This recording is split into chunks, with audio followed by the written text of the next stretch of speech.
तो ये आज़ादी क्या एकदम फ्री मिली या इसके लिए हमने कोई कीमत चुकाई, या फिर उससे पहले भी चुकाई उसके बाद भी चुकाई? तो इस आज़ादी की कीमत हमने बहुत ज़्यादा चुकाई, बहुत लंबी चुकाई है, पहले भी चुकाई बाद में भी चुकाई है, और संभवतः शायद आज तक चुकाते ही आ रहे हैं। सबसे पहले आज़ादी जो मिली हमको उसमें तो आपने सुना ही होगा कि साहब डब्बे, ट्रेन जब आती थी तो डब्बों में लाशें कटी होती थी, एक भी व्यक्ति जिंदा नहीं होता था उसमें, और चांदी की पायल निकालने के लिए पैर काट दिए जाते थे, उंगली से बिछिया निकालने के लिए उंगलियां काट दी जाती थी। ये ऐसी पाकिस्तान से ऐसी ट्रेनें आती थी और उस पर लिखा होता था भारत के लिए तोहफा। ये बाकायदा वहाँ लिख कर आता था, चौक से खड़िया से इसको लिखा जाता था ट्रेन के ऊपर, भारत के लिए तोहफा। तो ये स्थिति थी साहब, इन स्थितियों से लोग वहाँ से पाकिस्तान से भाग कर आए, ठीक है ना। और बड़े कमाल की बात है कि उस समय के जो हुक्मरान हैं वो काफ़ी देर तक चुप ही बैठे रहे, उनको समझ में नहीं आया करना क्या है। फिर कुछ टाइम बाद यहाँ से रिटेलिएशन शुरू हुआ, जब रिटेलिएशन शुरू हुआ, जब ऐसी एक आध दो ट्रेनें गई, तब उनको समझ में आया, बोले तो गड़बड़ हो गया, तब बोले रोको रोको रोको रोको। कमाल है। खैर, तो ये तो आप सबने सुना ही होगा, ये तो आप सबको पता होगा, लेकिन एक चीज़ जो संभवतः कम लोगों को मालूम होगी वो है आज़ादी से एक साल पहले डायरेक्ट एक्शन डे। अभी डायरेक्ट एक्शन डे क्या था, क्यों था, किस लिए था? एक भारत में एक नेता हुआ, मुस्लिम नेता, सेकुलरिज्म चरम पे था, सेकुलरिज्म की अफीम सबने चाट रखी थी, सबको हिंदू मुस्लिम भाई भाई का एक अफीम चटाई गई थी, और वो अफीम लगभग सबने चाट रखी थी। हालांकि कुछ लोग इसमें सजग थे, जिसमें सरदार वल्लभ भाई पटेल भी थे, एकदम स्पष्ट रूप से कहते थे, बोले भाई इनका गुजारा नहीं हो सकता, जिसमें बाबा साहब रामजी अम्बेडकर भी थे, उनको भी पता था गुजारा नहीं हो सकता साथ में। तो ये कुछ लोग थे जिनको मालूम था, लेकिन जैसे आज हम सबको मालूम है, लेकिन इसके बावजूद कोई ज़बरदस्ती में सेकुलरिज्म चलाए। तो कुछ लोग ऐसे थे जो ज़बरदस्ती सेकुलरिज्म चलाना चाहते थे, जिन्होंने झूठ बोला था। खलीफा आंदोलन, ऑटोमन एम्पायर, खलीफा का आंदोलन, खलीफा का राज होगा दुनिया पर, उसके लिए साहब यहाँ से खलीफा आंदोलन शुरू हुआ। अब वो खलीफा आंदोलन का नाम बदल दिया गया, खलीफा आंदोलन से तो कोई आएगा नहीं, तो क्या कहते हैं खिलाफत आंदोलन। तो प्राइमा फेसी जब आप इसको पढ़ते हो ना, खिलाफत आंदोलन, कोई भी व्यक्ति पढ़ेगा तो उसको लगेगा कि ये अंग्रेजों के खिलाफ है ये आंदोलन। सच्चाई ये है कि ये इस आंदोलन का अंग्रेजों से रत्ती भर भी लेना देना नहीं था, रत्ती भर भी लेना देना नहीं था। ये खिलाफत आंदोलन किसी भी अंग्रेज के खिलाफ नहीं था। इनफैक्ट अंग्रेजों ने इसमें उल्टी मदद करी थी, बोले जाना है जहां से ही तो हम दे देते हैं। अब खलीफा आंदोलन क्या था? खलीफा आंदोलन जैसे खिलाफत आंदोलन के नाम से भारत में जाना जाता, खलीफा के लिए किया गया आंदोलन खलीफा आंदोलन, ठीक है। तो जो खलीफा आंदोलन था ये वहां लड़ने जाएंगे ऑटोमन एम्पायर के लिए उधर, तो अंग्रेजों ने कहा तो अच्छी बात है, अच्छे मूर्ख जाने दो। गांधी जी ने साथ क्यों दिया? उनका कहना था भाई हम इनका खलीफा आंदोलन में साथ देंगे तो ये हमारे साथ देंगे हमारा आज़ादी की लड़ाई में। इसका मतलब साथ नहीं दे रहे थे आज़ादी के आंदोलन में। तो ये जो लोग कहते हैं कि हमारे पूर्वजों ने आज़ादी दिलाई, तो झूठ है। अगर साथ दे रहे थे तो खलीफा आंदोलन में जाने की आवश्यकता ही नहीं थी। गांधी जी कहते थे हमारे से कोई लेना देना नहीं है, तो धार्मिक आंदोलन है, इससे हमारा क्या लेना देना। वो धार्मिक आंदोलन था, ये भारत की आज़ादी का आंदोलन था। ये देश क्या संबंधित था, वो धर्म से संबंधित था, दोनों अलग अलग है, क्लियर है। और वो उस धर्म से संबंधित था जो भारत का नहीं है, जो भारत में नहीं बना, जो कहीं और से लाके थोपा गया भारत पे, ठीक है। तो ये जो खलीफा आंदोलन जो चलाया, खिलाफत आंदोलन, वो इसलिए चलाया गया ताकि मुसलमान साथ आ जाए, वो भी हमारे साथ आज़ादी की लड़ाई में, जंग आज़ादी में साथ दें। अच्छी बात है, लेकिन इसके बाद भी गांधी जी फेल हुए, इसके बाद भी लोग नहीं आए, यानी तब भी साथ नहीं थे, बाद में भी साथ नहीं आए। तो किस मुंह से कहते हो कि हमारे पूर्वज लड़े थे? कितने लड़े थे, नाम पता ले आओ जरा, देख लें, हम भी देख लेते हैं। बहरहाल वहां तो नहीं लड़े थे, अंग्रेजों से तो नहीं लड़े, तो लड़े किससे लड़े और किस बात के लिए लड़े वो भी समझ लीजिए। अब आते हैं डायरेक्ट एक्शन डे पर, जिसके लिए लड़े।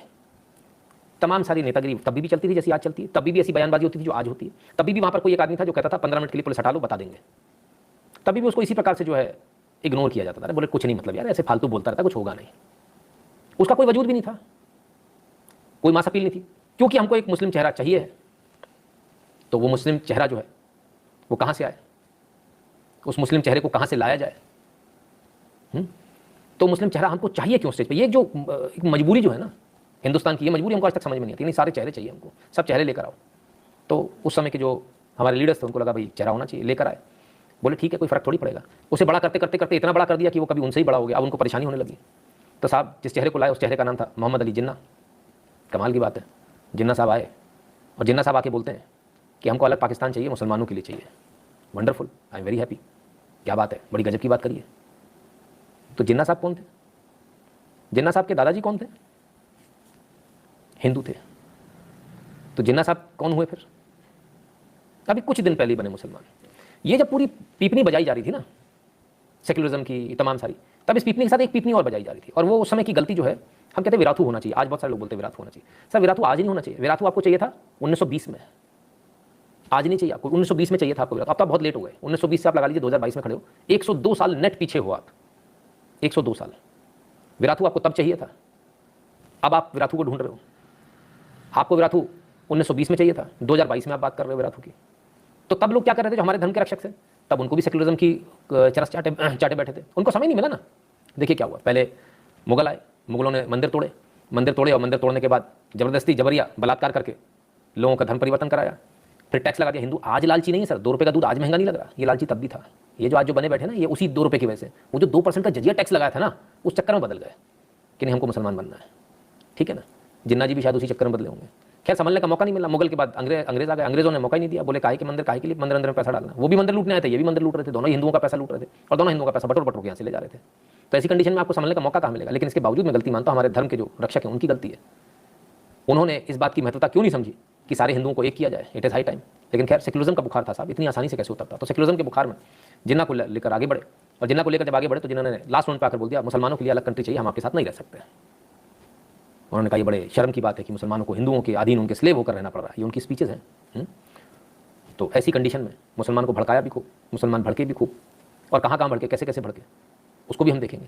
तो एक कॉल दिया डायरेक्ट एक्शन डे का, और बहुत पहले दिया, ऐसा नहीं कि एकदम से एक दिन में हो गया, नहीं, इस कॉल को काफ़ी पहले दिया गया। तो फिर 1 तारीख पर ही कैसे डायरेक्ट एक्शन डे हो गया, सब जगह हो गया। उसके पीछे की कहानी यदि आप जाएंगे तो उसमें फिर आप वही पाएंगे कि वही उन्होंने जो वहाँ से कहा उसको बाकायदा मौलानाओं ने मस्जिदों से प्रसारित किया, और ये पूरा जो रचा गया डायरेक्ट एक्शन डे, या अगेन मस्जिदों से रचा गया एक पूरा प्रपंच था, एक पूरा दंगा था, जिसमें कि मौलानाओं का खास हाथ था, जिसमें मौलाना लीड करते थे, इधर काटो उधर काटो। लेकिन जो हुआ वो क्या हुआ, जरा उसको पहले देखें। डायरेक्ट एक्शन डे हुआ था सबसे बड़ा सांप्रदायिक दंगा, शमशान बन गया था कलकत्ता। तो कलकत्ता बन गया था साहब शमशान। पुलिस खड़ी रहती थी, कुछ नहीं करती थी, आराम से मारो काटो, जहाँ आग लगानी लगाओ, निकल जाओ, ये पुलिस खड़ी हुई है। कुल मिला के अंग्रेजों ने ऐसी परिस्थिति का उत्पन्न कर दी थी जिसमें ना इधर ना उधर, कहीं आप जा नहीं सकते थे। सेक्युलरिज्म आपको समझा के आपको इस कदर पागल कर दिया गया था कि लोग सोच भी नहीं पाए कि ऐसा भी होगा। मोहम्मद अली जिन्ना चौड़े में बोल रहा था कि सीधे सीधे नरसंहार करो, और जो हिंदू था वो कहता कुछ नहीं होगा, फालतू की बात है, ऐसे थोड़ी कुछ हो जाएगा। खैर महज 72 घंटों में हजारों हिंदुओं को काट दिया गया, हजारों की तादाद में। सरकारी आंकड़ा 6000 का है, लोग बताते हैं लाखों में लोग थे। महज 72 घंटों में हजारों लोगों को काट दिया, क्योंकि उनको तैयारी नहीं थी उनके पास में। दूसरी तरफ सामने वाला पूरी तैयारी के साथ था, ठीक है।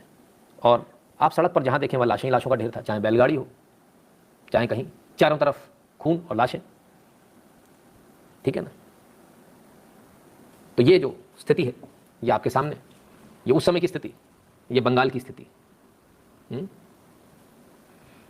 और ये वो मशहूर फोटोग्राफ्स हैं जो आपको याद रखनी चाहिए नोआखली कांड की, डायरेक्ट एक्शन डे। सड़कों पर पड़ी हुई लाशें, ये लाइफ बचने वाला थोड़ी है। तो साहब ये तस्वीर तो आपके सामने है। बताने वाले बताते हैं कि साहब कई दिनों तक लाशें सड़कों पर पड़ी रहीं, सड़ती रहीं, कोई उठाने वाला भी नहीं मिलता तो तब जब कोई पीछे बचा होता।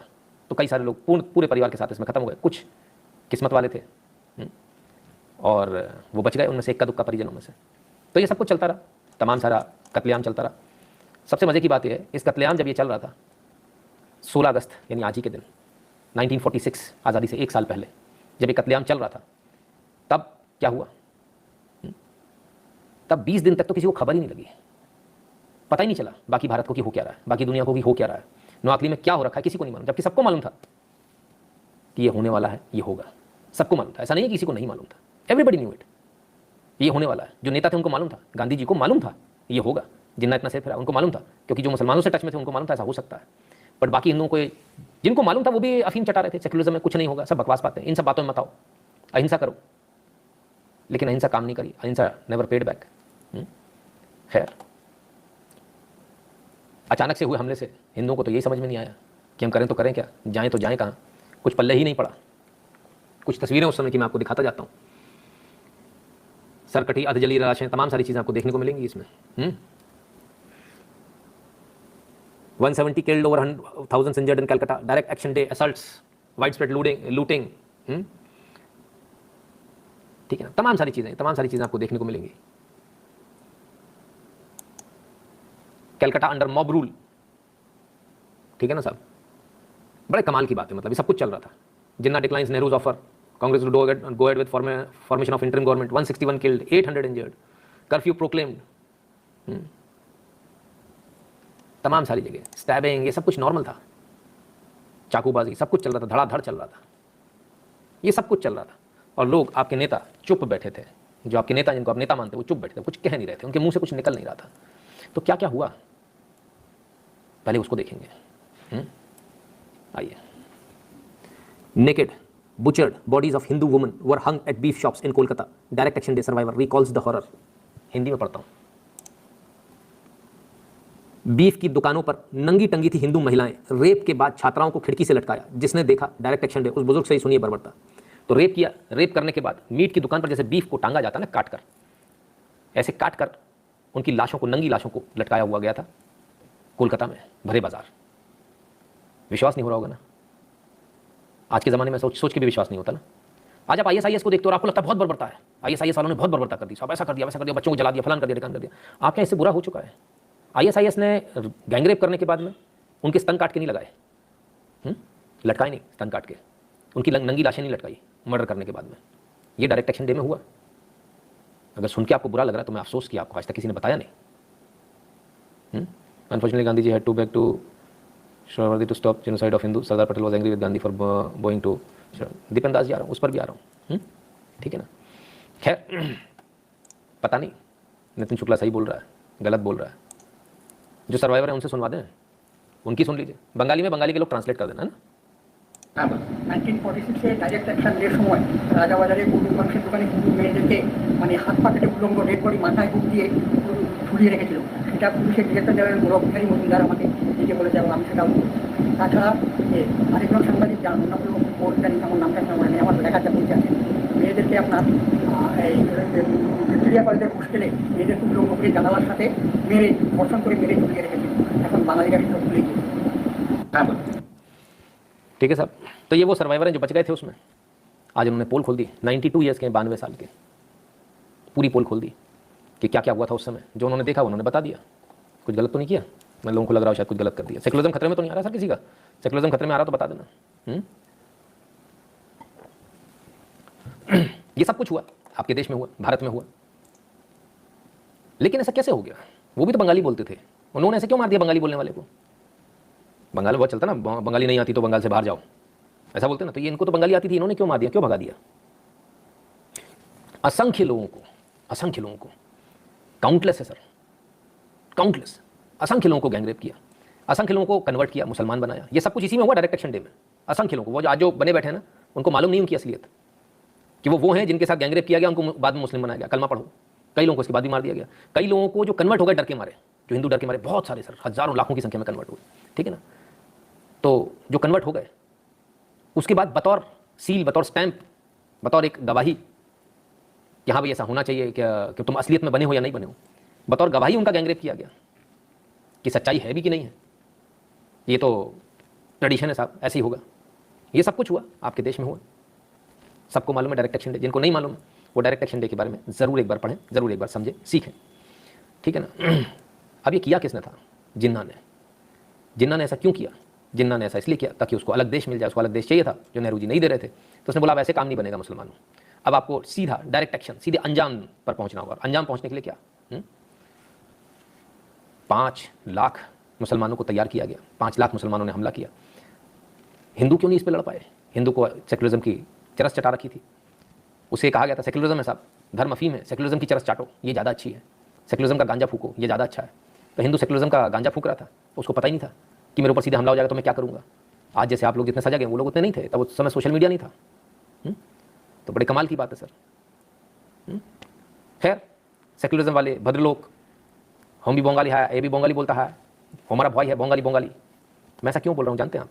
क्योंकि इसके बाद बहुत कड़वी सच्चाई आपके सामने लेकर आने वाला हूँ। इतनी कड़वी कि शायद आपसे झिली भी नहीं, शायद कुनैन यानी क्लोरोक्विन की गोली से भी ज़्यादा कड़वी। देखते रहिए, क्योंकि हमारा जो इतिहास है बहुत कड़वा है, उसको गले के नीचे उतारना इतना आसान नहीं है, कई बार गले में ही अटक जाता है। खैर, 1946 में ये सब कुछ हुआ। 16 अगस्त के दिन इसकी स्टार्टिंग हुई। 3 दिनों में तो खेल हो गया साहब, पता ही नहीं चला कहाँ क्या हुआ, किसने क्या कर डाला। और जब तक कुछ समझ पाते तब तक तो खेल हो गया, ठीक है ना। चलिए, तो डायरेक्ट एक्शन डे पर आपको पेज भी मिलेगा विकिपीडिया पर, यहाँ पर भी आप पढ़ सकते हैं। लेकिन वो जो असलियत है वो नहीं मिलेगी आपको। असलियत आपको बहुत सारी जगहों से ढूंढनी पड़ेगी। तो आखिर इतना कुछ कैसे हो गया, ये सब कुछ कैसे पॉसिबल हुआ, उसकी बात करते हैं। तो जब ये सब कुछ पॉसिबल संभव नहीं लग रहा था लोगों को कि ये नहीं हो पाएगा, लेकिन इसको पॉसिबल बनाने में कुछ लोग थे, और वो लोग कौन थे? वो सारे सेक्युलरिज्म वाले लोग थे। तो सरकार किसकी थी, पहले इसको देख लें। 1946 में इलेक्शन हुए, और 1946 में जब इलेक्शन हुए तब ये कहा गया सेक्युलरिज्म है, कोई फ़र्क नहीं पड़ता, वोट दो। हम किसको वोट देंगे? जो हमारी बात करेगा, जो बंगाल की बात करेगा, जो बंगालियों की बात करेगा। फिर किसको वोट दिया गया? कौन जीता वहाँ पर? आपको जानकर हैरानी होगी साहब कि जो जीतने वाले थे, जो पार्टी जो जीती, वो थी बंगाल प्रोविंशियल मुस्लिम लीग। अब क्योंकि इसमें बंगाल है तो वोट उसको मिलना जायज़ है। जो मुस्लिम वोट था वो तो मिला ही मिला 100%, जो हिंदू वोट था वो भी मिला। हिंदुओं को कुछ लोगों ने समझाने का प्रयास किया कि भाई आपको वोट नहीं देना चाहिए, आपको बीपीएमएल को वोट नहीं देना चाहिए, आप किसी और पार्टी को वोट दें। लेकिन साहब किसी ने नहीं सुनी। सेक्युलरिज्म है, बंगाल में हमारी पार्टी आएगी, बंगालियों की पार्टी आएगी, तो बीपीएमएल को वोट दिया। बीपीएमएल को वोट दिया तो बीपीएमएल की सरकार बनी। प्रोविंशियल था, प्रोविंस था, तो वहाँ के चीफ मिनिस्टर नहीं, प्राइम मिनिस्टर बनाए गए। कौन बनाए गए? हुसैन शहीद सुहारवर्दी। तो हुसैन शाहिद सुहारवर्दी को जो बनाया गया, तो वो जो वहाँ के एक तरह से प्रधानमंत्री बने। तो जब प्रधानमंत्री बने, इस प्रोविंस के हेड बने जब इस प्रोविंस के, तब क्या स्थिति हुई? तब यह स्थिति हुई सर कि बल्ले बल्ले हो गई। उनको मालूम था कि भारत आज़ाद होने वाला है, जिन्ना कोई मालूम था कि भारत अब किसी भी क्षण आज़ाद हो सकता है। उन्होंने उससे पहले की तैयारी कर ली थी, और जब तैयारी करी तो उस तैयारी के बाद जब 46 में बन गए, तब इसके बाद में जो है डायरेक्ट एक्शन डे हुआ। जब डायरेक्ट एक्शन डे हुआ तब इसमें इनका पूरा पूरा हाथ था, पूरा पूरा हाथ। इन्होंने ही पुलिस को छुट्टी दी, ऐसा बताते हैं। इन्होंने ही जो है मुसलमानों को तमाम सारे हथियार मुहैया कराए, तमाम सारी चीज़ें करी। तो ये वो काला अध्याय, वो काला कलंक था जिसे गांधी जी अपना मित्र मानते थे। गांधी जी जिनके साथ उठते बैठते थे। मेरी बात पर विश्वास नहीं होता तो फोटोग्राफ्स हैं सर, आप देख सकते हैं। सुहारवर्दी के साथ बैठे।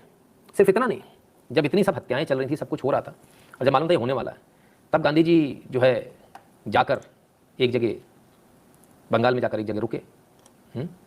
और आपको जानकर हैरानी होगी, 1946 का मैं अगर आपको आंकड़ा दिखाऊं, लोगों को लग रहा होगा शायद हिंदू कम होंगे कोलकाता में। तो मैं दिखा देता हूं आपको आंकड़ा। आपका आंकड़ा क्या था? ये हिंदू है सर, 73%। 73% जो है वो हिंदू हैं। अंदाज़ा लगाइए आप। ये हालत है साहब, क्या करेंगे आप? 73% हिंदू होने के बाद ये स्थिति, तब यह हाल हो गया, बताइए। और मुस्लिम कितने थे? 23%। अदर्स कितने थे? अदर्स थे 4%। तो 73% हिंदू होने के बावजूद ऐसी स्थिति आ गई। क्यों? क्योंकि 73% जागा हुआ नहीं था, सोया हुआ था। वो क्षेत्रवाद में बंधा हुआ था, बंगाल में, बंगाली में। इसीलिए तो उसने बंगाल प्रोविंशियल मुस्लिम लीग को जिता दिया, क्योंकि उसमें बंगाल लगा था, बीपीएमएल। खैर, जब बीपीएमएल जीत गई, दंगे शुरू होने की कन्फर्मेशन हो गई। तब क्या हुआ? तब गांधी जी गए, और जब गए तो एक जगह रुके, और जिस जगह रुके उस जगह का नाम जो है वो एक मुस्लिम परिवार की जगह थी, और मंजिल करके कुछ था, मुझे एकदम, हैदरी मंजिल में वो रुके। और हैदरी मंजिल में जब रुके तो किसके साथ रुके वो भी देख लीजिए। हैदरी मंजिल में रुके किसके साथ वो भी आप देखिए। बड़ा कमाल की स्थिति है सर इनकी, बड़े ही कमाल की। डायरेक्ट एक्शन डे के हत्यारे सुहरावर्दी के साथ एक घर में क्यों रुके थे गांधी? नौअखिली हिंदुओं के पलटवार पर ही क्यों किया था उपवास? बहुत सारी चीजें कि आखिर यहां क्यों रुके, इधर क्यों रुके? जब ये सब कुछ चल रहा था तब गांधी जी सुहरावर्दी के साथ स्थिति ये थी, कौवे लाशों को खा रहे थे। ये देखिए, ये गिद्ध खा रहे हैं लाशों को।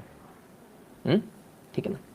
सुहरावर्दी के साथ तब वो बैठे, उन्होंने जो है सुहरावर्दी को मनाया कि मुझे तुम्हारे साथ, क्योंकि तुम यहाँ के सर्वे सर्वा हो, तो मुझे तुम्हारे साथ एक जनरल मीटिंग करनी है।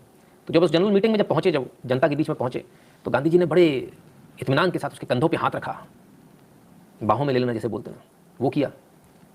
लेकिन साहब पब्लिक ने जमकर नारेबाजी करी, गांधी गो बैक, जमकर नारेबाजी हुई, तो नहीं चल पाई इनकी। अब उसी भीड़ में से एक बंदे ने पूछा सुहरावर्दी से कि ये जो इतने सारे लोग मारे गए, इसका जिम्मेदार कौन है? क्या आप इसकी जिम्मेदारी लेते हो? तो बोला यस, ये जिम्मेदारी मेरी है, मैं इसकी जिम्मेदारी लेता हूँ। सुहरावर्दी को बिल्कुल कहीं कोई डर नहीं, कोई शिकन नहीं। और हो भी क्यों? क्योंकि उसका पर्पस कुछ और था, और वो पर्पस एकदम बहुत क्लियर था। और वो पर्पस था कि उसको बंगाल का एक प्रोविंस बनाना था। आपको जानकर साफ हैरानी होगी कि बिहार का इलाका, बांग्लादेश का इलाका और जो बंगाल का इलाका, ये पूरा इलाका, इस पूरे इलाके की एक अलग प्रोविंस, बंगाल प्रोविंस बनाने की जुगाड़ थी, हो नहीं पाया। ग्रेटर इंडिपेंडेंट बंगाल बनाया जाना था साहब। अब बंगाल बनना है तो जितने बंगाली भाषी सारे खुश, हमारी भाषा वाला बनेगा greater independent Bengal, everybody was happy. तो क्या ये अकेला सोहरावर्दी ही इसमें दोषी है या कोई और भी है? हुसैन सोहरावर्दी ये अकेला दोषी है इसमें या और भी दोषी हैं? आपको जानकर हैरानी होगी कि इसमें हिंदू नेता भी शामिल थे जो कांग्रेस के थे, इसलिए मैं कहता हूँ कांग्रेसी हिंदू नहीं होता है ना, यही कारण है। शरद चंद्र बोस, किरण शंकर राय, सत्यरंजन बख्शी, ये सब लोग भी इसमें शामिल थे। शरद चंद्र बोस कौन थे ये भी हम आपको बताएंगे। You will come to know कि क्या क्या क्या इस देश के अंदर चला, वो भी आपको समझ में आएगा, और किस प्रकार से जो है आपके साथ में जो धोखा हुआ वो भी आपको समझ में आएगा। एक एक करके आपको सारी चीज़ों को बताएंगे हम, और सारी चीज़ें आपको एक एक कर समझ में भी आएगी। खैर जी धन्यवाद भी आपका। तो ग्रेटर इंडिपेंडेंट बंगाल बनाने की बात हो रही थी साहब, इसलिए सारे लोग शामिल हो गए। शरद चंद्र भी शामिल हो गए, कांग्रेस के थे, मंत्रिमंडल में मंत्री थे, ठीक है ना, किरण शंकर राय, रंजन बख्शी। लालच क्या था कि बंगाल अलग बन जाएगा। शुक्र मनाइए कि बंगाल अलग नहीं बना, और इनका जो डायरेक्ट एक्शन डे का जो तैयारी थी वो क्या तैयारी थी? हावड़ा ब्रिज को उड़ा देंगे, हावड़ा ब्रिज उड़ा देंगे तो ये पूरा का पूरा जो इधर वाला पोर्शन है इधर आ जाएगा, हमारा हो जाएगा, उधर वाला उधर, इधर का पूरा हमारा हो जाएगा। ये प्लानिंग थी बेसिकली। वो प्लानिंग फेल हो गई, नहीं हो पाई। लेकिन साहब सब चुप, कोई बोलने को तैयार नहीं। और इसके बाद में जो है ये पाकिस्तान के 5वें प्रधानमंत्री भी बने, हुसैन शाहिद सोहारवर्दी सॉरी। तो हाँ, आसाम भी था इसमें जी, बिल्कुल राजीव जी। वो पूरा इलाका जो है ना, वो पूरा इलाका, उस पूरे इलाके को लेकर जो है इनको बनाना था। खैर तो अब बन तो पाया नहीं, प्रयास इन्होंने बहुत किए लेकिन नहीं बन पाया। गांधी जी ने इनके साथ में जो है तमाम सारी मीटिंग्स करी, इसको लेकर जो है बड़े तनातनी भी हो गई थी नेहरू जी में और गांधी जी में। तो गांधी जी जाकर जो है हैदरी मंजिल में रुके थे, हैदरी मंजिल से इन्होंने वहाँ से जो है पूरा अपना ये सारा चालू किया। लेकिन गांधी जी ने एक बार भी, गांधी जी चाहते तो इस हत्याकांड को रुकवा सकते थे, गांधी जी चाहते तो वहाँ जाके फास्ट कर सकते थे, सब कुछ कर सकते थे। लेकिन मुस्लिम जो है वो इतने इमोशनल फूल नहीं थे, उन्हें मालूम था हमें किसकी सुननी है, उन्हें मालूम था कि हमें गांधी की नहीं सुननी है, उन्हें मालूम था कि हमको जिसकी सुननी है हम उसकी सुनेंगे, यानी कि हमको जिन्ना की सुननी तो हम जिन्ना की सुनेंगे। तो उन्होंने जिन्ना की सुनी और पूरी तैयारी अपने हिसाब से करी, और अचानक से डायरेक्ट एक्शन डे पे जब सब सो रहे थे तब हमला हुआ। संभलने का भी मौका नहीं मिला हिंदुओं को, कुत्ते बिल्लियों की तरह से काटे गए। कुत्ते बिल्ली कहना गलत होगा, गाजर मूली की तरह से काटे गए। कुत्ते बिल्ली भी थोड़े शराफत से काटे जाते हैं। ये सब कुछ चलता रहा, और ये सब कुछ 3 दिन तक चलता रहा। जब ये सब कुछ 3 दिन तक चलता रहा तो वहाँ पर जो है बड़ा लोगों के बीच में भी बड़ी अनबन रही। अब शरद चंद्र बोस कौन है? ये शरद चंद्र बोस हैं, है ना, और 1950 में इनकी मृत्यु हुई। पढ़े लिखे आदमी थे। जानकीनाथ बोस, प्रतिभा देवी, कटक उड़ीसा में इनका जन्म हुआ था। और पॉलिटिकल करियर इनका ये था कि Bose became the president in 1936, Bose became the president of Bengal Pradesh Congress committee. He served as a member of all India Congress committee till 1936, from 1936 till 1947, है ना। तो साहब ये शरद चंद्र बोस जी थे। बाद में जो है इनको बताया गया, समझाया गया, जब इतना सब हत्याकांड हुआ तब इनकी शायद आंखें खुली। सेंट्रल लीडरशिप ने भी इनको समझाया, बताते हैं गांधी जी ने इनको समझाया, तो ये माने, फिर जाकर इन्होंने विरोध किया कि नहीं भाई जो है वो ग्रेटर बंगाल नहीं बनना चाहिए, ग्रेटर इंडिपेंडेंट बंगाल नहीं बनना चाहिए। इतना पिटने के बाद, इतना कटने के बाद तो खैर समझ आती है सबको। आज की एनालिसिस सन रोंगटे खड़े हो गए, हमें पूर्वज कितना झेले हमसे आज़ादी दिलाने। मोहन जी तो कुछ भी नहीं सर, अभी देखते जाइएगा। तो ये शरद चंद्र बोस जी हैं जो तमाम सारे लोगों के साथ एग्जीक्यूटिव काउंसिल में भी थे, जवाहरलाल नेहरू जी के, सरदार वल्लभ भाई पटेल के, तमाम सारी इन्होंने पोजीशंस पे भी काम किया। 1946 में जो है ये इंटरिम गवर्नमेंट जो बनी थी उसमें मंत्री थे माइंस के, पावर के और वर्क्स यानी PWD जिसे आप जानते हो, तीनों एक साथ थे इनके पास, ठीक है ना। तो उसके ये मंत्री थे। तो ये इनकी सच्चाई है, ये इनकी असलियत है, जो शायद आपको कोई बताने में डरेगा, बताएगा नहीं, क्योंकि सुभाष बाबू का नाम भी इनमें जुड़ जाता है। सुभाष बाबू के चक्कर में इनको जेल हुई थी, सुभाष बाबू जब गायब हो गए थे तब इनको जेल हुई थी, है ना। तो ये सच्चाई है सर, जो दर्ज है किताबों में दर्ज है। कुछ लोगों को हो सकता है ये सच्चाई हजम ना हो रही हो, पर सच तो सर आपको सुनना पड़ेगा, ठीक है ना। क्लियर है? चलिए साहब, जो है हम एज इट इज़ बता रहे हैं, हमें इसमें, और ये सारी चीज़ें आपको इंटरनेट के ऊपर मिल जाएंगी, ठीक है। तो ये है क्लियरिटी के साथ। फिर क्या होता है? फिर साहब सवाल उठते हैं गांधी जी के ऊपर, तमाम सारे सवाल उठते हैं कि गांधी जी चाहते तो उसको रुकवा लेते, गांधी जी ने इसको रुकवाया क्यों नहीं? मुस्लिम लीग को बोलकर इसको रुकवाया जा सकता था। तमाम सारे जो हत्याकांड हैं, ये तमाम सारे जो रेप हैं, ये जो हिंदू औरतों के बाकायदा स्तन काट के लगाए गए। एक कहानी चलती ना कि फला जगह पर एक किसी ने कहानी लिखी, झूठी कहानी, कम्युनिस्टों ने, कि वहाँ पर टैक्स के रूप में जो स्तन मांगे, स्तन काट के दे दिए उसने। ये कहानी गलत है, झूठी कहानी, ऐसा कहीं नहीं था, ये झूठी साबित हो चुकी है। सच्ची कहानी बताऊँ, स्तन कहाँ काटे गए? कोलकाता में डायरेक्ट एक्शन डे में, गैंगरेप वहाँ किए गए, नंगी लाशों को वहाँ लटकाया गया बीफ की तरह से। ये है सच्चाई। वो तो झूठी कहानी, लेकिन ये सच्ची कहानी है, ठीक है। सो ये सब कुछ होता रहा साहब, और बड़े कमाल की बात है कि 29 अगस्त 1947 को सोहरावर्दी और अन्य मुसलमान जो हैं वो वंदे मातरम पर उठकर खड़े हुए, लेकिन गांधी जी खड़े नहीं हुए, क्योंकि उनका मानना था कि नेशनल एंथम के लिए खड़े होना या नेशनल सॉन्ग के लिए खड़े होना ये एक विदेशी परंपरा है, हमको इस पर खड़े नहीं होना चाहिए, हमें ये विदेशी परंपरा नहीं माननी चाहिए। वंदे मातरम पर भी खड़े नहीं हुए। तारीख बार बता रहा हूँ आपको, आप चाहें तो उसको देख लीजिएगा, वेरीफाई कर लीजिएगा। 29 अगस्त 1947 की जो प्रेयर मीटिंग थी उसमें सोहरावर्दी और अन्य मुसलमान जो हैं वो खड़े हुए स्टेज पर, लेकिन गांधी जी जो है वो खड़े नहीं हुए।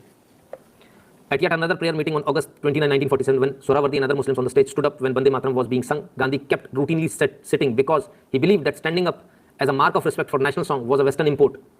ठीक है ना?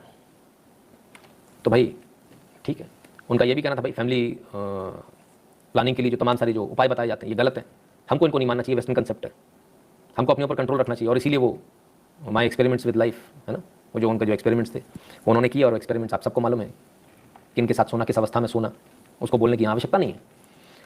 खैर, जब ये सब कुछ चल रहा था तो इसमें एक और किरदार था, वो क्या था उसको भी जरा समझिए। तो हिंदू क्यों नहीं लड़ा? सिर्फ गांधी जी ने बोल दिया अहिंसा? नहीं, इसमें एक और किरदार था, और उस किरदार का नाम है जोगिंदर नाथ मंडल। जी हाँ, जोगिंदर नाथ मंडल, ये भी बंगाल के उड़ी बाबा, ये भी बंगाली भाषी। जोगिंदर नाथ मंडल ने स्पष्ट रूप से कहा था कि हमें हिंदुओं के साथ नहीं लड़ना, हमें मुसलमानों का साथ देना है। ये उन्होंने बाकायदा स्पष्ट रूप से कहा था सारे दलितों से कि दलित अलग हैं और हम मुसलमानों के साथ रहेंगे, हम हिंदुओं का साथ नहीं देंगे। ये नहीं लड़े, ये आपके साथ कभी नहीं लड़े। जोगिंदर नाथ मंडल इसके बाद पहले विधि मंत्री बने, इन्हें फादर ऑफ पाकिस्तान भी कहा जाता है, एक तमगा इनके पास वो भी है। ये पाकिस्तान गए, पहले विधि मंत्री बने वहाँ के, और अपने साथ बताया जाता तकरीबन 2 करोड़ दलितों को यहाँ से लेकर गए थे, और जिनको लेकर गए थे, जो लोग इनके साथ खुशी खुशी गए थे, जोगिंदर नाथ मंडल इतना निकम्मा और निकृष्ट आदमी था कि ये तो वहाँ से भाग आया। ये जय भीम का नारा कोई नया नहीं है, ये जोगिंदर नाथ मंडल का दिया हुआ, उस जमाने का दिया हुआ। खासम खास थे बाबा साहब रामजी अम्बेडकर के। रामजी अम्बेडकर जी का कहना था कि मुसलमान और हिंदू साथ नहीं रह सकते।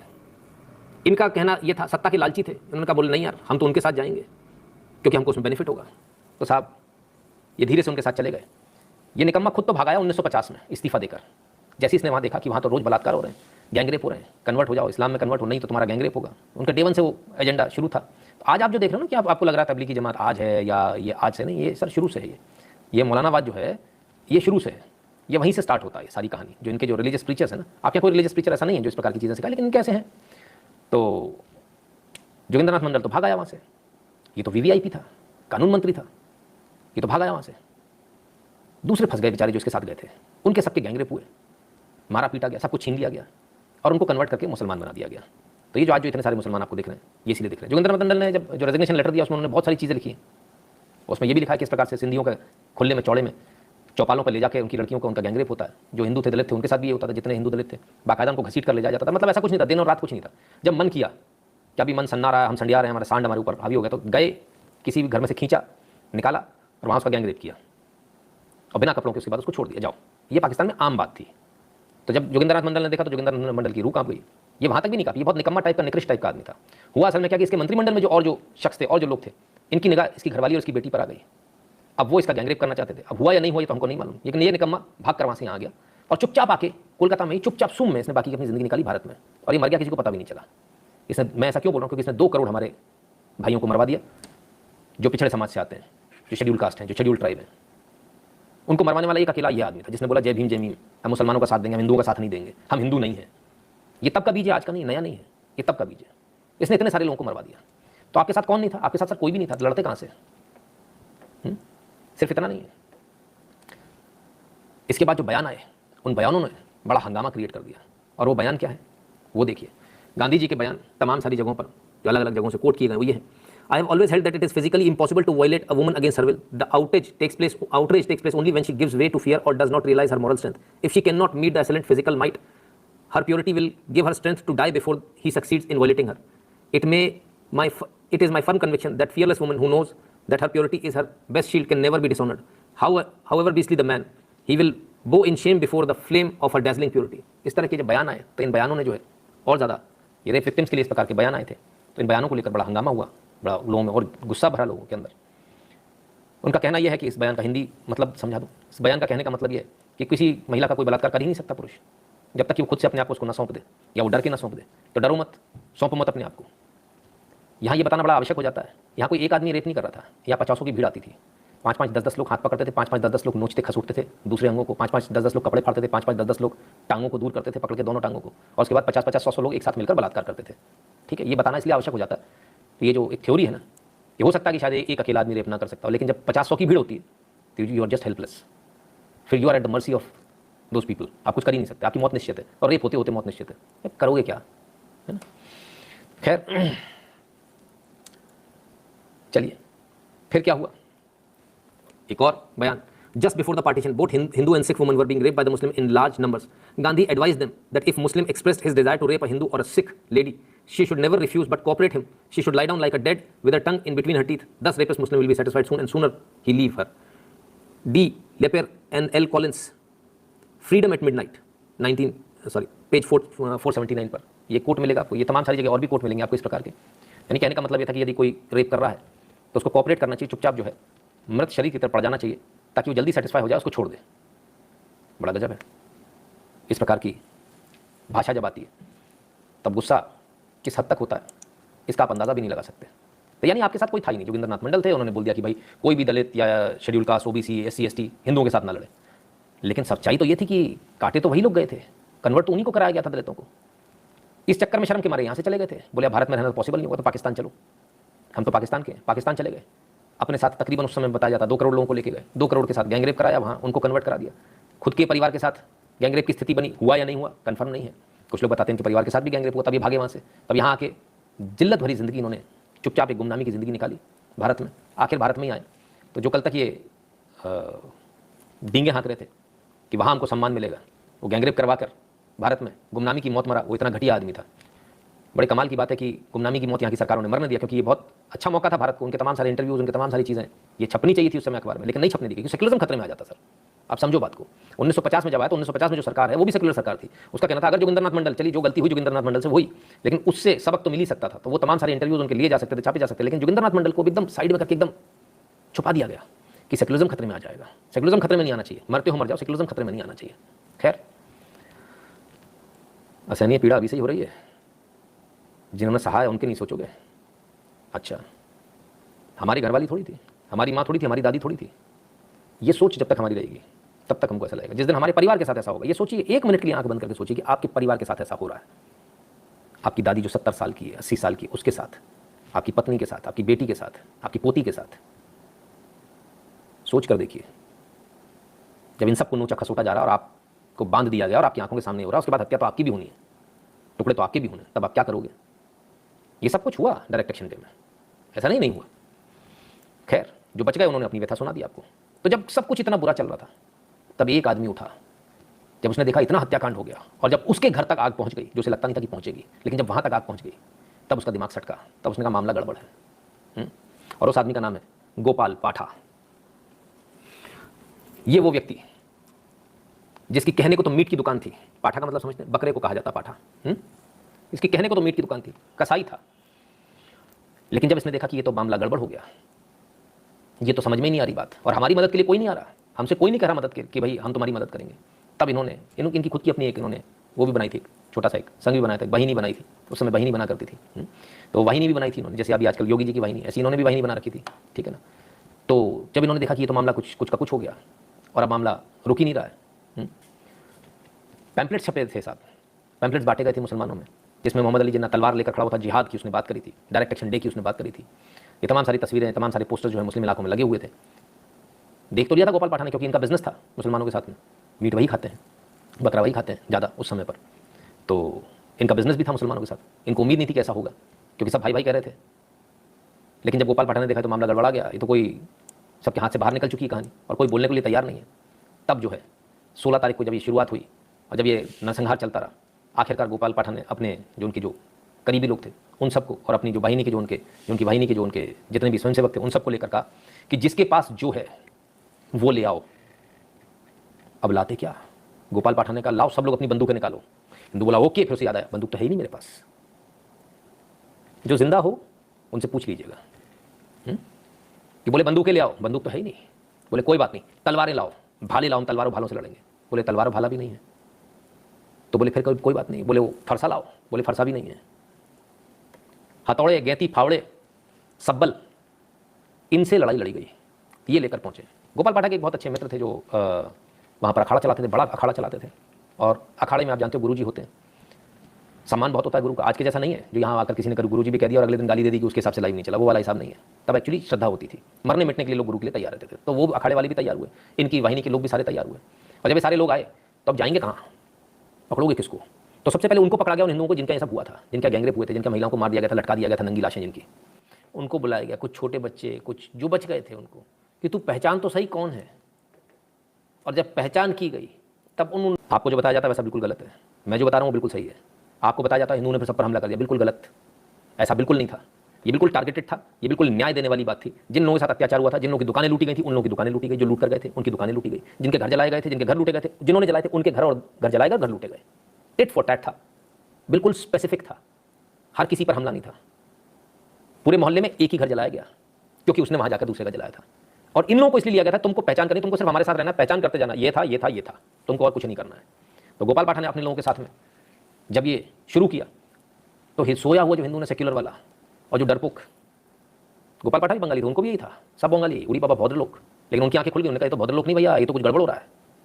बंगाली बंगाली बोलने से कुछ नहीं होता, ये तो बंगाली बोलने वाला भी काट रहा है अपने को, तो मामला गड़बड़ है, तो अब अपने को हिंदू बनना पड़ेगा। तो गोपाल पाठक हिंदू बन गए बंगाली से। गोपाल पाठक हिंदू बन गए इसलिए बच गए और उन्होंने पूरे कोलकाता को बचा लिया। जिस कोलकाता को काट कर भारत से अलग करने का प्रयास था, वो कोलकाता को, उस बंगाल को उन्होंने बचा लिया। आज जो वेस्ट बंगाल आप देख रहे हो, निसंदेह इसमें सरदार वल्लभ भाई पटेल का बहुत बड़ा हाथ है, लेकिन उससे कुछ कम हाथ नहीं है गोपाल पाठक का। अगर आप इनको कम आंकते हैं, मैं कहूँगा इतिहास आपको दोबारा पढ़ने की जरूरत है। और जिस किताब में आपको गोपाल पाठक को कमतर दिखाया जा रहा है, उस किताब को आग लगा देने की जरूरत है।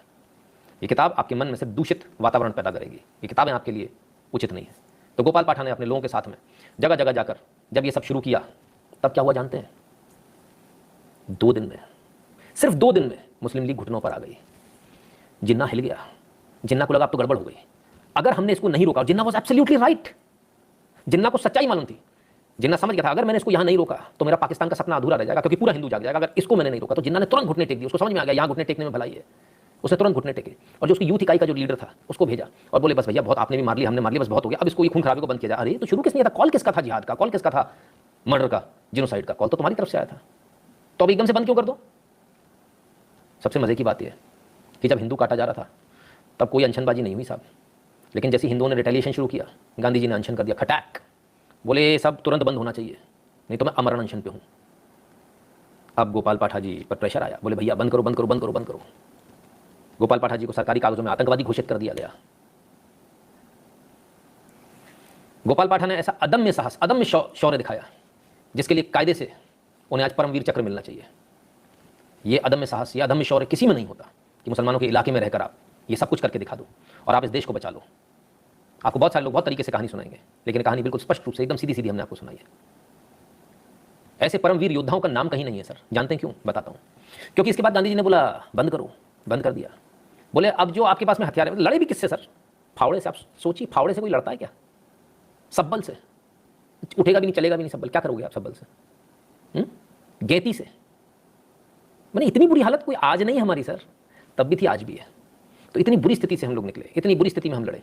लेकिन योद्धा जब लड़ता है सर तो निहत्था लड़ता है, उसे किसी चीज़ की जरूरत नहीं होती। लाठियों से लड़े, इन सब से लड़े और जीते। और जीतने के बाद आलम यह हुआ कि जिस सुअर ने कहा था कि डायरेक्ट एक्शन डे का कॉल है, सीधे कार्रवाई करो, वो बड़वा अपने पैरों पे आया, घुटनों पे आया, वो कन्वर्टेड अपने घुटनों पर आया और माफ़ी मांगी कि बस बस बहुत हो गया, बंद करो। अभी इससे बड़ी बात देखिए, आपको जानकर हैरानी होगी, ये जो कत्लेआम मचाया था किसने मचाया था? जवाब मुसलमानों ने। ठीक है, सही बात है, टेक्निकली सही जवाब है। लेकिन आपको जानकर इससे भी ज़्यादा बड़ी हैरानी होगी, ये जो मुसलमान जिनको आप मुसलमान कर रहे हो, ये सिर्फ पिछले 50 साल में मुसलमान बने थे। जब सेक्युलरिज्म की दवाई आपको चटाई जा रही थी, भाई कहा जा रहा था सारे धर्म बराबर हैं, ईश्वर अल्लाह तेरो नाम, तब लोगों ने सोचा भाई क्या फ़र्क पड़ना है, मुसलमान बनने में भी कोई फ़र्क नहीं है। लोगों को प्यार से समझाया गया मुस्लिम बनने में फ़ायदा है, मुसलमान बनो, लोग मुसलमान बन गए। वही मुसलमान, उन्हीं हिंदुओं ने जो मुसलमान बने, उन्होंने हिंदुओं का नरसंहार, अभी भी जो भारत के अंदर मुसलमान है वो हिंदू ही हैं, मूलतः हिंदू हैं। ऐसे वो भी मूलतः हिंदू थे। सिर्फ 50 साल के खेल में एक हिंदू ने पाकिस्तान बना दिया। 50 साल के खेल में इतने सारे हिंदुओं ने इतने सारे हिंदुओं को काट दिया। जो अपने आप को मुसलमान बोलते हैं, जो हिंदू जो मुसलमान बने, उन्होंने हिंदुओं को काट दिया। तो वो हिंदू ज़्यादा खतरनाक होता है जो सेक्युलर होता है, और जो मुसलमान बनता है, ये दोनों हिंदू ज़्यादा खतरनाक होते हैं। इससे हमें यही इतिहास से तो हमें यही सबक मिलता है। गलत तो नहीं कर रहा हूँ। Happy India need one action day from all Hindus, now it's Hindu chance to pay back. Gopal Rathi ji कहते हैं सर सपने देखना अच्छी बात थोड़ी होती है सर, ठीक है ना। तो सर ये सब कुछ हुआ, आपके देश में हुआ। अब इसके बाद क्या हुआ? इसके बाद ये होता है कि सब गोपाल पाठा से कहा जाता है हथियार डाल दो, और साथ ही साथ तुम्हारे जितने लोग। अच्छा, गोपाल पाठा ने इस बीच में जरा एक बात और बताऊं आपको, बड़ी मजेदार कहानी है गोपाल पाठा की। गोपाल पाठा के पास 2 रिवॉल्वर पकड़ी गई। इससे पहले जो है पुलिस ने इनको पकड़ के आर्म्स एक्ट में अंदर डाल दिया, आतंकवाद की धाराएं लगा दी। इनके पास ग्रेनेड भी मिला, ग्रेनेड भी इन्होंने खूब खरीदे। कैसे खरीदे? तो साहब वो जो सेकेंड वर्ल्ड वॉर चल रहा था उस समय कुछ विदेशी भी आए थे, भारत में आए थे पैसे देकर। गोपाल पाठा ने उस समय, देखिए बड़ी कमाल की बात है, गोपाल पाठा ने जब पहले लोगों से बोला कि एक हो जाओ, कोई उनकी बात नहीं माना। गोपाल पाठा ने जब उस समय लोगों से बोला कि आप समाज के साथ चलिए, जितने बनिए थे, बनिया समाज था, सबसे बोला कि हमारे वैश्य समाज से बोला कि हमारे साथ चलिए, पैसा कलेक्ट कीजिए, किसी ने नहीं दिया। लेकिन जब दुकानों में आग लग गई उसके बाद दिया इसी वैश्य समाज ने। ये बहुत बड़ा कड़वा सच है सर, बुरा ना माने कोई भी, आप सच सुनने आए सच सुनिए। तो सर क्या फायदा हुआ कि आपकी करोड़ों की दुकान भी जल गई, शोरूम भी जल गया, और उसके बाद में आप आते हो कंट्रीब्यूशन देने, उसके बाद में आप आते हो धर्म निधि देने। पहले दे देते तो बच जाता था ना, पर जब सब कुछ जल गया, बर्बाद हो गया, तब अपनी जान के जब लाले पड़े तब आपने पैसा दिया। ये हिंदुओं की प्रवृत्ति है। ये तब भी थी 1946 में, ये आज भी 2022 में है ना। दिल्ली में आपने देखा ना, उसके बाद सब बोले अरे, और अपन तो ढूंढते हैं कहाँ है वो उड़न तश्तरी वाले लोग, एक उड़न तश्तरी आएगी उतरेगी, कहाँ है उसमें से फिर वो आरएसएस बजरंग दल वाले वो निकलेंगे ऐसे टक टक टक ओम ओम ओम ओम ओम करते हुए, ऐसे ही निकलेंगे ना। नहीं मेरे भाई, आप लोग संगठनों को बनाते हो, संगठन आपको नहीं बनाते हैं, ठीक है। तो अगर पहले ही आपने कंट्रीब्यूशन किया होता, अगर पहले ही आपने धर्म ने दे दी होती, तो आपकी ये स्थिति नहीं होती। तब से लेकर 2022 आ गई, अभी तक समझ में नहीं आई। इस बार थोड़ी कोई गोपाल पाठा आएगा, क्योंकि गोपाल पाठा का जो हाल आपने किया उसके बाद कोई गोपाल पाठा नहीं बनेगा। वो क्या हाल किया वो भी सुन लीजिए। गांधी जी ने कहा हथियार डाल दो, गोपाल पाठा बोला अच्छा। उसके बाद 2 रिवॉल्वर भी थी, तमाम सारी, और जो गोला बारूद खरीदा था, ग्रेनेड्स खरीदे थे, वो तमाम सारी चीजें, हथियार भी खरीदे थे। तो बोले कि सारे हथियार डाल दो, बोले अपने सारे लोगों से भी डलवा दो। गोपाल पाठा का दिमाग घूमा, बोले यार ये तो गड़बड़ मामला है, बोले मैं तो नहीं डालूंगा। तो उन्होंने कहा कोई बात नहीं, चलो। तब तक परसुएशन चलता रहा, तब तक भारत आज़ाद हो गया, भारत की आज़ादी हो गई, ठीक। अब तो डालो, अब तो भारत आज़ाद हो गया, अब तो हम बचा लेंगे। लेकिन तब तक गोपाल पाठक और उनके साथियों को एक चीज़ अच्छी तरह समझ में आ चुकी थी, हमको सिर्फ हम खुद बचा सकते हैं अपने परिवार को, कोई नहीं आएगा बचाने। ये बात बहुत अच्छी तरह समझ में आ गई थी, कोई नहीं आएगा बचाने। वो जो उड़न तश्तरी तुम इंतजार कर रहे हो ना, वो भी नहीं आएगी। ये जो पुलिस प्रशासन जो है ना, ये भी नहीं आएगा। तुमको खुद को अपने आप को बचाना पड़ेगा, अपने परिवार को बचाना पड़ेगा। ये बात उनको वहां समझ में आ गई थी, ठीक है ना।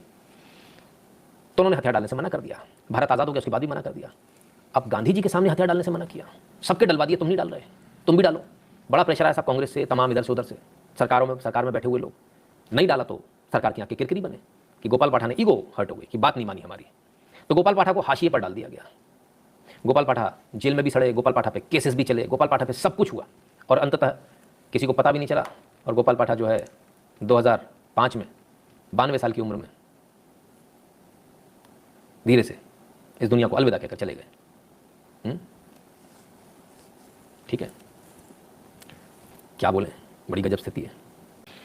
तो 2005 में अल्टीमेटली गोपाल पाठा जी गुमनामी की जिंदगी जीते जीते खत्म हो गए। हम उनको कभी सम्मान नहीं दे पाए, गोपाल पाठा जी को, हम आज भी शायद उनको सम्मान नहीं दे पाए। और यही कारण है कि मैंने कहा अब कोई गोपाल पाठा नहीं आएगा, क्योंकि आपके पास बहुत लंबा समय था साहब, 1947 से लेकर 2005 तक का आपके पास समय था। बीच में आपकी सरकार आई थी, 2 बार आई थी, 3 बार आई थी। एक दिन नहीं, 1 घंटे की सरकार में भी आप चाहते तो आप सम्मान दे सकते थे, लेकिन आपने सम्मान नहीं दिया, क्योंकि आपको भी सेक्युलरिज्म लग रहा होगा, आपको भी लग रहा होगा इससे बवाल क्रिएट हो जाएगा। जब तक आप इस पर डरते रहोगे बवाल क्रिएट हो जाएगा, तब तक आप कुछ नहीं कर पाओगे। और पूरी ताकत के साथ मैं आज अपने लाइफ से ये मांग करता हूं कि गोपाल पाठा जी को उनका सम्मान दिया जाना चाहिए। वो ड्यू है, उनका ऋण है हमारी आत्माओं के ऊपर। हम मरेंगे कैसे, हम क्या जवाब देंगे, ये ऋण हमको उतारना पड़ेगा। नहीं तो ये बंगाल आज आपके पास नहीं होता सर। ये आप सोचते रह जाते, कुछ नहीं कर पाते आप, क्योंकि जो प्लानिंग थी बड़ी लंबी थी। कन्वर्जन जिस पैमाने पे उस समय हुआ आप अंदाजा भी नहीं लगा सकते। बनेगा गर्दन पर तलवार के, हाँ या ना तो खचाक बनेगा, तो बन तो दूसरा खचाक, आइटम खचाक। आदमी इधर कटवाया उधर कटवाया, आदमी सोचता गर्दन से तो थोड़ा कटवा लो तो ज़्यादा अच्छा है। तो ये रियलिटी है। और पूरी ताकत के साथ गोपाल पाठक को मैं हीरो बोलता हूं। मुझे नहीं मालूम दुनिया क्या किसको हीरो बोलेगी किसको नहीं बोलेगी, पर मैं बोलता हूं मुझे कोई डर नहीं लगता, मुझे कोई डर नहीं है। वर्तमान सरकारों को यदि इससे परेशानी होती है तो उनकी प्रॉब्लम है, मेरी प्रॉब्लम नहीं है। ठीक है, एकदम क्लियर है। फिर से कहूंगा, पूरी ताकत के साथ कहूंगा, और आप सबसे भी कहूंगा कि हमको इन सरकारों को बिल्कुल इस बात के लिए बोलना चाहिए, गोपाल पाठा जी को उनका ड्यू दिया जाना चाहिए, बहुत आवश्यक है। क्योंकि जो अन्याय उनके साथ हुआ है, सिर्फ इसलिए कि उन्होंने आपकी बात नहीं मानी, सिर्फ इसलिए कि उन्होंने ये सोचा कि मेरे हिंदू भाइयों की रक्षा होनी चाहिए, मेरे परिवार की रक्षा मैं करूंगा, मैं हथियार नहीं डालूंगा, सिर्फ इसलिए उनको इतना सताया गया कि जो कहा जाए वो कम है। Sir, how to lesson Gandhi ji is renowned if someone tells on him they will be imprisoned why do all leaders still advise us to be like Gandhi ji? Vishal Kachwal ji, हाथी होता है हाथी, उसके दांत होते हैं। प्रणाम सर, जय श्री राम सर। आपके चैनल से शशतमन गोपाल पाठा जी को शशतमन सिर्फ आप ही सच्चाई बताते हैं। उत्कर्ष सक्सेना जी, मैंने कहा ना मेरी सच्चाई बड़ी असहनीय होती है। आज बंगाल में जो लोग हैं उनको बहुत असहनीय होगी ये सच्चाई जो मैंने बताई है, इतनी सारी होनी भी चाहिए।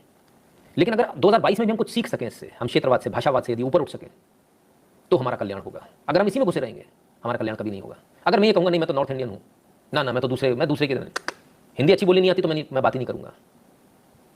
हो सकता है मेरे से पहले साउथ वाला या वेस्ट वाला या ईस्ट वाला जाए, नंबर तो मेरा भी लगेगा, थोड़ा आगे थोड़ा पीछे की तो बात है। इन सब चीज़ों से ऊपर उठ जाइए अगर जीना है तो, अगर अपने बच्चों का भविष्य देखना है तो। 2022 है, 1946 की घटना 2022 में हम खड़े हैं। आज मैं आपसे दोनों हाथ जोड़कर सिर्फ ये कहता हूँ, इन सब पागलपनों से ऊपर उठ जाइए। भाषावाद, क्षेत्रवाद, फलानावाद, ठिकानावाद, जातिवाद। वो जातिवाद वाले गए थे भाई साहब, उल्टे बास बरेली बैरंग होकर लौट के आए। इन सब चीज़ों से ऊपर उठ जाइए, इसी में आपका कल्याण है, दूसरा कोई कल्याण नहीं है आपका। और दूसरी बात, अपनी रक्षा खुद, उड़नदस्तरी वालों की चिंता मत करना तुम, और उनसे मत सवाल जवाब करो कहाँ है वो अपना जहाँ है वो कर लेंगे अपना, उनकी वो देखेंगे, तुम अपनी सोचो। तुमने उनका ठेका लिया है, उन्होंने तुम्हारा ठेका लिया, उन्होंने तुम्हारा नहीं लिया, तुम उनका ठेका लेकर काय को बैठे हो? अपना ठेका खुद ले लो भाई, है ना, भले में रहोगे। मेरे जितना साफ बोलने वाला, क्लियर बोलने वाला शायद आपको भारत के अंदर कोई नहीं मिलेगा, पर मेरा काम है आपको सच बताना, आपको सच्चाई से अवगत कराना। कल आपने इतनी खुशी खुशी इतना सब कुछ अच्छा दिन मनाया, आज का दिन बड़ा गम का दिन था। कितनी अजीब विडंबना है, 14 तारीख पीड़ादायक, 15 तारीख खुशी मना लो, 16 तारीख फिर पीड़ादायक। बड़ा अजीब विडंबना है, हंसें कि रोएं समझ में नहीं आता। कम से कम नारियल काटने वाला दाव तो रखो घर में, सुन गोस्वामी जी कहते हैं। उत्तम जी कहते हैं आज गोपाल पाठा का बंगाल ममता का दंश झेल रहा है, आज बंगाल को नए पाठा की जरूरत है। सर उत्तम जी कहाँ से आएगा नया पाठा? हमने क्या पाठा जी को हमने कोई सम्मान दिया? हमने उनको उचित सम्मान जो उनको मिलना चाहिए दिया? क्या हमने उनके परिवार का ख्याल रखा? क्या आज भी हम उनके परिवार का, उनके परिजनों का ख्याल रख पा रहे हैं या रखा? या उनके लिए हमने कोई स्मारक बनाया या उनका कोई म्यूजियम बनाया उनके घर को? हमको अपने आप से पूछना पड़ेगा। मैंने जब इस लाइव को शुरू किया था तो शुरुआत में मैंने इस बात को बहुत जोर देकर कहा था, जो लोग शुरू से जुड़े हैं यूट्यूब पर 2 साल हो गए करीब, उनको इस बात को मालूम होगा। मैंने कहा था जो समाज अपने हीरोज़ को सम्मान नहीं दे पाता उस समाज का नष्ट होना तय है। और अगर हम अपने हीरोज़ को नहीं पहचान पा रहे, अपने हीरोज़ को सम्मान नहीं दे पा रहे, तो हमारा नष्ट होना तय है। आपको बुरा जरूर लग रहा होगा पर ये कटु सत्य है, इसको याद रखिएगा। I asked a colleague are you a Marathi, he said no I am a Muslim, not sure if Hindus will ever learn this. Padma ji क्या बात है, भूल जाए, बिल्कुल आपने तो मार ही डाला, एकदम दिल में छेद कर गया। कहती एक से मैंने पूछा, महाराष्ट्र से आते हैं, उनसे पूछा तो मराठी बोले नहीं मैं मुसलमान हूँ। बोले अगर किसी हिंदू से पूछो उससे पूछो तो मराठी बोले हाँ मैं मराठी हूँ। खैर तो ये सब चलेगा sir. Gandhi Nagar biggest frauds of India, sir उसका कुछ कर नहीं सकते, ब्रांड बहुत अच्छा है तो हाथी बनना पड़ेगा आपको। उत्तम जी, यहाँ पर भी उत्तम जी ने वही कमेंट किया। चलिए अब फिल्म तो सर बनती रहेगी, है ना, फिल्म का क्या कह सकते हैं। तो ये सच्चाई है सर, ये बहुत कड़वी सच्चाई है, और इस सच्चाई से आप लोग जितनी जल्दी अवगत हों, जितनी जल्दी रूबरू हों, उतना ज़्यादा अच्छा है। तो गोपाल पाठा ये सब बातें तो पुरानी हो गई। पाठा जी के ऊपर मैंने कई सारे लेख देखे, मैं बड़ा हैरान हुआ लोगों ने जिस तरह से वर्णन किया उनका कि गोपाल पाठा गए और उन्होंने चीर दिया, फाड़ दिया, ये कर दिया, वो कर दिया, गोपाल पाठा जी को आतंकवादी बना दिया। अरे he was a victim, he was not a oppressor, for God sake. किस प्रकार के लेख आप लोग लिखते हो, किस प्रकार से आप लोग लिखते हो फेसबुक सोशल मीडिया पर? हम विक्टिम को विक्टिम नहीं बता पा रहे सर, हमने ऐसा महिमा मंडित कर दिया, अरे साहब गजनी का भी बाप था गोपाल पाठा, जिधर निकला उधर उसने काट दिया। अरे नहीं भैया, ऐसा नहीं है। गोपाल पाठा सताया हुआ व्यक्ति था, चारों तरफ उसकी लाशें पड़ी हुई थी, जो लाशें सड़ रही थी, जिसे कुत्ते खा रहे थे। इन सबको देख के उसका हृदय द्रवित हुआ, और उसके बाद उसने सबको नहीं मारा। मार्क माय वर्ड्स, याद रखना एक शब्द को, सबको नहीं मारा, उसने उन लोगों के साथ न्याय किया जिन लोगों ने अन्याय किया था, उनको सजा दी। तो सर वो कोई वो नहीं था, सही मायने में देखा जाए तो वो जो डायरेक्ट एक्शन डे के बाद जो रिपरकेशन हुए वो जजमेंट डे बोलना चाहिए उसको, वो जजमेंट का दिन था। वो उन्होंने न्याय किया उन लोगों के साथ जिनके साथ अन्याय हुआ था, और उन लोगों को सबक दिया, उन लोगों को लेसन दिया जिन्होंने गलत किया था, कि बेटा ऐसा नहीं है, सिर्फ तुम नहीं कर सकते हो, सभी का ज़्यादा आएगा, है ना, कोई मेरा अकेला मकान थोड़ी है, ठीक है ना। Bengalis are lost case, don't care about direct action day, totally drunk in secularism, happy to merge in Bangladesh, they are converted in mind। Robin ji कहते हैं सर वहाँ बैठ के सर ऐसे कमेंट करना उचित नहीं है, क्योंकि ऐसा नहीं है, ये हम भी जानते हैं ना, काफ़ी लोग परेशान हैं आज की सर। अभी से शुरू हो गए साहब। तो कुल मिलाकर ये कहानी है आपकी डायरेक्ट एक्शन डे की, कुल मिलाकर ये कहानी है गोपाल पाठा जी की, कुल मिलाकर ये कहानी है हिंदुओं की, कुल मिलाकर ये कहानी कि हमारे सोए जो हम रहते हैं उसकी, सेकुलरिज्म की, और जो एक जो वो कहते हैं ना जॉली एंड मेरी। जब ये सब कुछ हो रहा था तब बंगाल में लोग उपन्यास लिख रहे थे, कविताएं लिख रहे थे, अपने आप को इंटेलेक्चुअल साबित कर रहे थे, इसलिए सब कुछ हो पाया। अगर वो तैयार होते, क्योंकि उनके मन में भर दिया गया था ना सेकुलरिज्म में कुछ नहीं होने वाला, अगर उनको मालूम होता, अगर थोड़े सचेत होते कि मेरी ये कविताएं, मेरे ये उपन्यास, मेरी ये कहानियाँ, मेरे लिटरेचर काम नहीं आने वाला है, अगर संभवतः उनको ये मालूम होता, अगर उनके दिमाग में जहन में ये बात होती, तो संभवतः शायद ये स्थिति उत्पन्न नहीं होती जो डायरेक्ट एक्शन डे के दिन हुई। ठीक है ना, दिन नहीं, सॉरी कई दिन। तो ऐसी स्थिति उत्पन्न इसलिए होती है क्योंकि हम आज भी वही स्थिति, आज भी हम अपने आप को इंटेलेक्चुअल साबित करते हैं, हम अपने आप को बोलते हैं हम ज़्यादा पढ़े लिखे हैं इसलिए हम ये नहीं करेंगे। तो इसलिए जो कुछ लोग जो बंगाली हैं उनको बुरा लगता होगा, बिहारियों को भी बुरा लग जाता है, कुछ बोल देते हैं पता नहीं बंगाली थे बिहारी थे भाई सब कौन से वाले थे जो बोले थे कि आप बड़ी नफरत करते हो, सब ये कह देते हैं नफरत करते हो। सर सच्चाई सुनने की क्षमता रखिए, बहुत आवश्यक है सच्चाई सुनना। और सारी सच्चाई से पहले सबसे पहले मैंने दोषी किसको बताया, उनको बताया जिनके हाथ में भगवत ध्वज उस समय था, जिनके हाथ में मंदिर थे, ये जिम्मेदारी उनकी थी। बेशक आपके पास पैसा ना हो, बेशक मंदिर का पैसा आपके पास ना हो, तो कोई बात नहीं, कॉन्टैक्ट्स तो आते हैं आपके पास, आप डायरेक्ट कंट्रीब्यूशन ले सकते थे लोगों से, आप हिंदुओं को जगा सकते थे घर घर जाकर कि मंदिर में हम असेंबली पॉइंट बनाएंगे, सरकार पैसा ले जाती है, कोई बात नहीं, ले जाने दो, सरकार के पास चढ़ाना नहीं है, चढ़ाना अपने को उस कार्यालय में दूसरे वाले में जाके, तो अगले मोड़ पर जो कार्यालय उधर चढ़ाना है, ये कर सकते थे हम, लेकिन हमने किया नहीं क्योंकि हमको भी आवश्यकता नहीं थी। हम लोग सो रहे थे आराम से, बढ़िया है, ठीक है, सब भोग लगा जा रहे हैं, बढ़िया काजू कतली बर्फी आ रही है, भोग लगाओ, भगवान को खिलाओ, खाओ, ऐश करो, ये हमारा काम थोड़ी है, आप ही का काम है सर, दूसरे का थोड़ी है ना। तो सबको बुरा लगता है सर, जिसको बता दो कि उसकी ड्यूटी है उसको बुरा लग जाता है, लेकिन सच्चाई यही है सर, इस सच्चाई को आपको सीखना पड़ेगा, समझना पड़ेगा। ऐसा कौन है जिसको बुरा नहीं लगता इस लाइफ पर, बताइए।